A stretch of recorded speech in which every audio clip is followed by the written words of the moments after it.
Now, let's review. So we're unboxing the Comica CVM WM100. This is a 48-channel wireless microphone. So what do we got here? It has a nice little carry case with handles.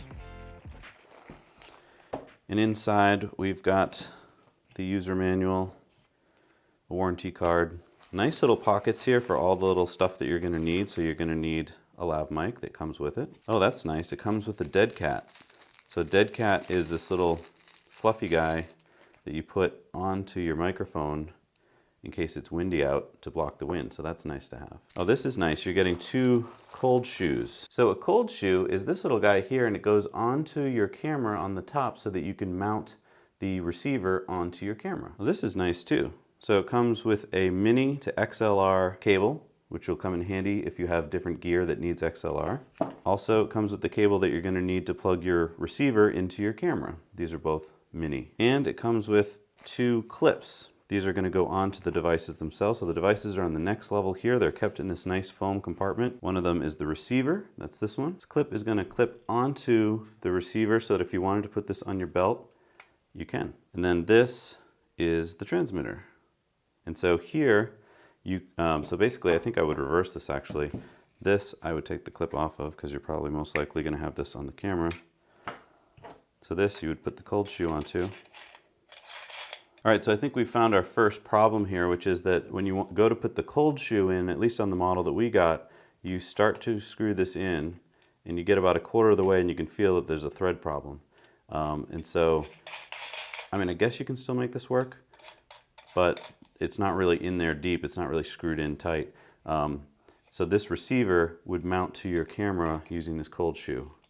And I just don't like how that fit in there. All right, and so then that's your case. It's nice because there's cutouts for your equipment, so you can stick them in there, hold them nice and tight. All right, so we have the transmitter, we have the receiver. I'm using my wired lapel mic now, so you can get a reference for how the audio should sound if it's good audio. But in a second, we're going to switch over to using these. So let's see how it works. All right, so I just switched out the audio from my wired mic. We're now using the lapel mic that comes with the wireless setup. See, so I'm going from my transmitter to the receiver there. So now you're hearing what the receiver is hearing. So you can judge for yourself whether you like that audio or not. So that's one of the first things is right out of the box, power both units on. Didn't have to do anything, switching any kind of settings like that. It just worked, which is nice. So the other thing I want to point out is that a lot of our other systems that we use, a cell phone near the system will cause problems. So my cell phone's on, I'm going to have it like do some texting, and I'm going to hold it near the unit. And let's see if anything happens to the audio. Maybe, maybe not. Hearing anything? We'll find out. So it's nice if cell phones don't interfere because you don't want to take all the cell phones off the set before you record. Also, a lot of times we like to put these back in your back pocket or in your butt pocket because it's out of the shot. So you can see now whether or not the audio is working with this kind of out of the way of the shot. Let's see if that has any effect. The next thing you're probably wondering about is range. I'm only about 6 feet from the camera right now. Let's find out what it's like when you walk further and further out of range. All right, so range is an important factor. I'm about 5 feet from the camera right now, but what you really want to know is how well this is going to pick me up as I walk further and further away. So I'm just going to keep walking away from the camera and keep talking so that you can see how the audio does. So right now I'm standing approximately 50 feet from you, and this is the audio that you're getting. And I'm going to do something that's important, which is I'm going to go out of line of sight. So now I'm walking away from you around the corner of the house. And so now I'm approximately about 90 feet away from you, and I'm going to keep going. Who knows if you're even hearing me now, but figure you might as well find out what the maximum range is on this thing. So I'm about 125 feet from you. I'm still walking out into the driveway. I'm out of line of sight. I'm wearing the dead cat on the microphone, which is a nice feature that they provide it for you. So I'm 150 feet away from you right now.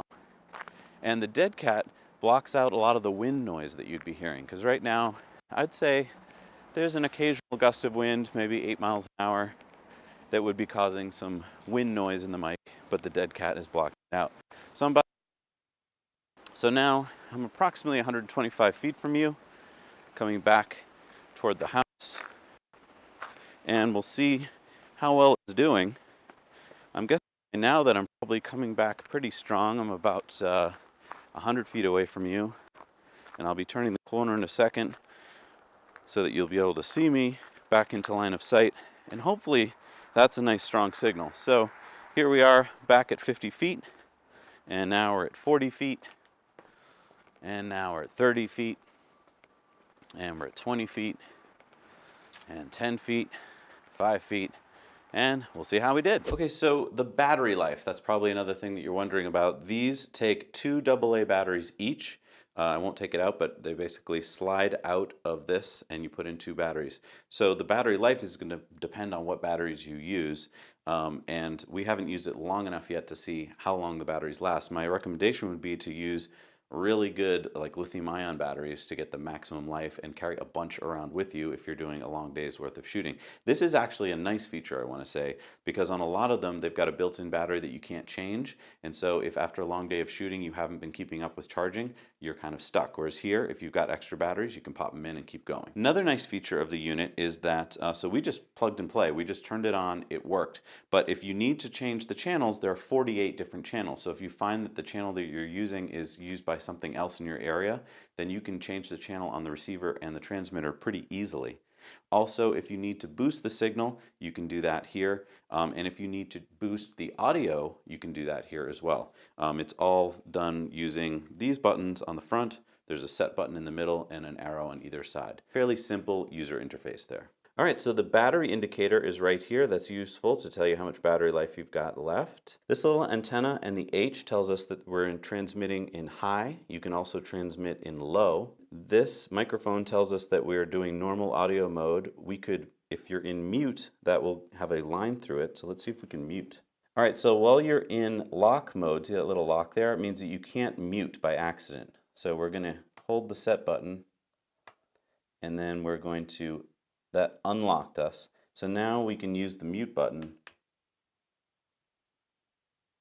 You couldn't hear me for a second because I just muted it. So that's a cool feature. So if you don't want to accidentally mute, you can lock that. And so once that's locked, pushing that does absolutely nothing, which is a useful feature. And so hitting your set button gets you into your menu so that you can go around, change your channel settings, change your frequency settings, put it into high or low transmit, put it into lock or not. So that's how you move around. As you can see, it is lit while you hit that, so that can be helpful. If you're in a dark environment, you could hold that down and then you get backlit for a few seconds so that you can see what you're doing. That's a nice feature actually, because if you're in a dark environment and then this goes dark, you really can't see anything. So I like that. This green light tells you that you've got audio and power. I like that as well. But I do want to point out that this is a bendy antenna, which is nice.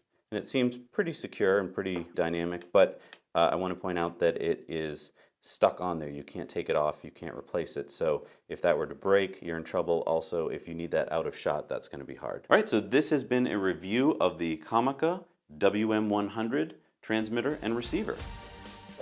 Thanks for watching. Now let's review. For more tech reviews, subscribe below. Please like, share, and comment any tech you'd like to see us review in the future.